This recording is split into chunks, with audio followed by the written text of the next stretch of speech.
So, bakit nga ba importante na mag-set tayo ng boundaries sa narcissist? Ito ay dahil sa nature ng narcissist na take ng take ng take, more and more and more. Take ng take. Taker yung mga narcissist eh. So, ang nature nila na uh, walang limit, no? They don't have limits on what they expect from you. Walang limit. Wala silang pakialam kung maubusan ka, madrain ka, mapagod ka. Wala silang pakialam doon. Basta sila take lang ng take ng take. So, what's happening here is, hanggat nakikita nila na may maipoprovide ka, take lang ng take. Time, effort, money, attention, etc., etc., take lang ng take.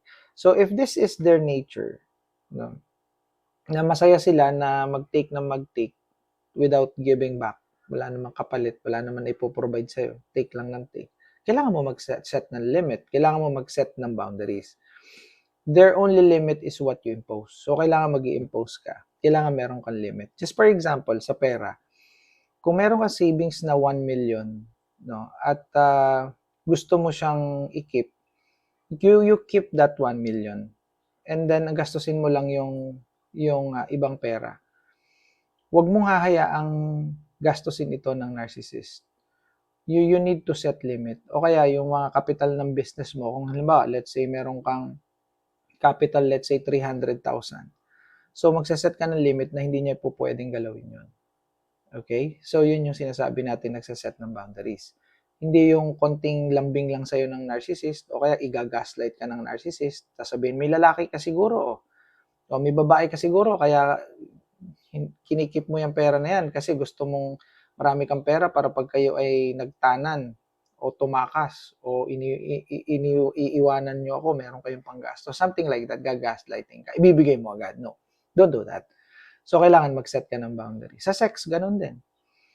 Kapag ikaw ay pagod at ikaw ay gustong galawin, gusto kanyang gamitin sa gabi, kailangan mag-set ka ng boundaries. Pwede sabihin mo na i-schedule mo na lang. Halimbawa ay, okay naman, gusto ko rin naman makipag-sex, gano'n na lang. But pwede bang bukas? No, mas energetic ako tomorrow, mas makakapag-perform ako. Something like that. So, i-manage mo kaysa magkagulo. Survival So, ganun, magsaset ka ng boundary to protect yourself. Hindi ka lang basta parang ang datingan isunod-sunuran. Kasi pagka nandyan ka sa situation na yan, ang boundaries napaka-importante. When we say setting boundaries, maglalagay ka ng bakod. Kasi 'di ba, parang sa bahay mo, lupa mo, pag yung lupa mo 1 hektarya, nilalagyan mo ng bakod. Bawal silang lumampas doon. So, yun yung sample nun. Okay? So, setting boundary.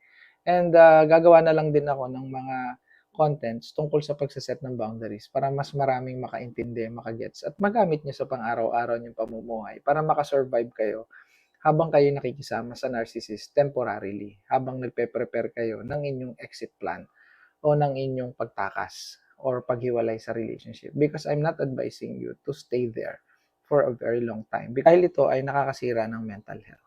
Alright? So, see you in my next content. Bye for now.